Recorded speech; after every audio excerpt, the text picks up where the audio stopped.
Oke, kali ini kita akan bedah tuntas grup G Piala Dunia 2026. Ini bukan grup biasa loh. Kenapa? Karena di sini ada satu generasi emas yang mungkin menghadapi kesempatan terakhirnya. Ada para penantang dari 3 benua berbeda yang siap banget bikin kejutan. Dan bahkan ada satu pertandingan yang udah memicu kontroversi internasional jauh sebelum bolanya ditendang. Nah, kita bakal kupas semua itu dalam 6 bagian, mulai dari perkenalan tim-timnya sampai jadwal pertandingan krusial yang jadi penentu. Oke, langsung aja kita mulai. Jadi, panggung untuk grup G ini keren banget. Lokasinya di pesisir barat Amerika Utara yang super hidup. Coba deh kalian bayangin atmosfernya. Pertandingan digelar di kota-kota ikonik seperti Los Angeles, Seattle, dan Vancouver. Disinilah 4 tim dari 4 penjuru dunia bakal saling sikut. Kalau kita lihat di atas kertas sih, peta kekuatannya kelihatan jelas banget ya. Belgia dengan peringkat 8 dunia jelas jadi unggulan mutlak. Di bawah mereka ada Iran di peringkat 20, Mesir di 34, dan Selandia Baru yang datang sebagai kuda hitam dari peringkat 86. Nah, jurang peringkat yang lumayan dalam ini justru yang bikin dinamika grup ini jadi super menarik buat diikuti. Tentu saja, sorotan utama pasti ke Belgia. Mereka datang ke turnamen ini dengan satu pertanyaan besar yang menggantung. Apakah ini benar-benar kesempatan terakhir bagi generasi emas mereka yang legendaris itu untuk akhirnya meraih trofi? Perjalanan mereka ini benar-benar kayak roller coaster. Ingat kan, di 2018 mereka tampil luar biasa dan jadi peringkat 3 dunia. Tapi 4 tahun kemudian, di 2022, mereka justru anjlok dan tersingkir di babak grup. Sakit banget pastinya. Jadi, turnamen kali ini adalah panggung penebusan buat mereka. Tapi jangan salah, mereka masih punya daya gedor yang ngeri banget. Romelu Lukaku dengan 89 golnya adalah bukti nyata kalau mereka masih bisa jadi mimpi buruk buat tim manapun. Masalahnya waktu adalah lawan yang nggak bisa dikalahkan. Tulang punggung tim ini, pemain-pemain kunci kayak De Bruyne, Witstel, dan Meunier, usianya udah di atas 34 tahun semua. Jadi ini benar-benar terasa seperti tarian terakhir mereka di panggung dunia. Tantangan lain yang nggak kalah pusing adalah soal kebugaran. Beberapa pilar utama mereka baru aja pulih dari cedera. De Bruyne, Lukaku, dan Trossard semuanya sempat berjuang sama kondisi fisik mereka, yang jelas menambah elemen kerentanan pada status mereka sebagai tim favorit. Oke, sekarang kita geser fokusnya. Mari kita lihat para penantang yang siap memanfaatkan setiap kelemahan Belgia. Ada 3 tim dari 3 benua berbeda, semuanya datang dengan satu ambisi yang sama, bikin kejutan. Pertama ada Iran.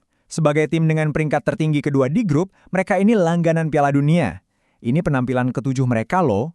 Dan mereka pasti penasaran banget pengen pecahin kutukan supaya akhirnya bisa lolos ke babak gugur untuk pertama kalinya. Lanjut, ada Mesir. Mirip seperti Iran, nasib mereka seringkali terhenti di babak grup. Ini penampilan keempat mereka, dan dengan semangat dari benua Afrika, mereka pasti lapar banget buat membuktikan diri di panggung dunia. Dan yang terakhir Selandia Baru. Oke, dari segi peringkat, mereka memang yang paling rendah, jelas jadi underdog. Tapi kita semua tahu kan, dalam sepak bola status ini justru bisa jadi keuntungan. Mereka bakal main tanpa beban, siap menciptakan skenario klasik David lawan Goliat. Nah, di luar persaingan di lapangan, ada satu pertandingan di grup ini yang menyita perhatian karena alasan yang sama sekali berbeda. Pertandingan ini sudah menciptakan ketegangan bahkan sebelum peluit pertama dibunyikan. Jadi pertanyaannya gini, gimana ceritanya sebuah pertandingan sepak bola bisa sampai jadi pusat kontroversi internasional? Gini ceritanya, komite penyelenggara lokal di Seattle berinisiatif untuk menggelar Pride Match buat merayakan komunitas LGBTQ. Ironisnya, hasil undian justru mempertemukan Mesir dan Iran di laga ini, 2 negara yang punya undang-undang menentang homoseksualitas. Reaksinya pun datang dengan cepat.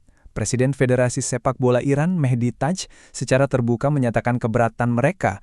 Dia menyebut branding itu sebagai langkah irasional yang mendukung kelompok tertentu. Intinya, mereka protes keras.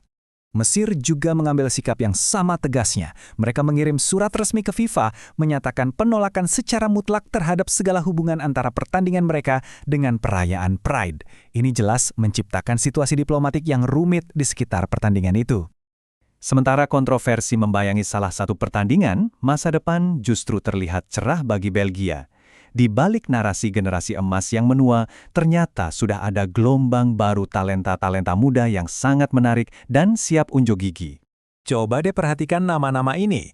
Mulai dari Joshua Ngakana yang serba bisa, sampai Kei Furo yang fisiknya kuat, Belgia ini punya jalur pasokan talenta yang mengesankan, yang siap melanjutkan warisan negara mereka di panggung dunia. Dan yang paling menakjubkan adalah betapa mudanya mereka. Ada pemain seperti Zander Dierks yang baru berusia 16 tahun, sudah menembus tim utama. Ini adalah sinyal kuat bahwa masa depan sepak bola Belgia bisa jadi akan sama cerahnya dengan masa lalu mereka. Pada akhirnya, semua ini akan ditentukan di atas lapangan hijau. Sekarang, mari kita lihat jadwal pertandingan yang akan menentukan siapa yang akan lolos dari grup G. Coba lingkari kalender kalian untuk tanggal 21 Juni, saat Belgia menghadapi ujian terberat mereka melawan Iran. Dan tentunya jangan sampai kelewatan laga panas tanggal 26 Juni, saat Mesir dan Iran bertemu di Seattle, dalam pertandingan yang kini punya beban lebih dari sekadar 3 poin. Jadi, kita punya perpaduan yang sangat menarik di sini. Raksasa yang mencoba meraih satu kesempatan terakhir, 3 penantang yang bertekad membuat sejarah, dan kontroversi di luar lapangan yang membayangi segalanya. Pertanyaannya sekarang adalah, siapa yang akan keluar sebagai pemenang dari grup G?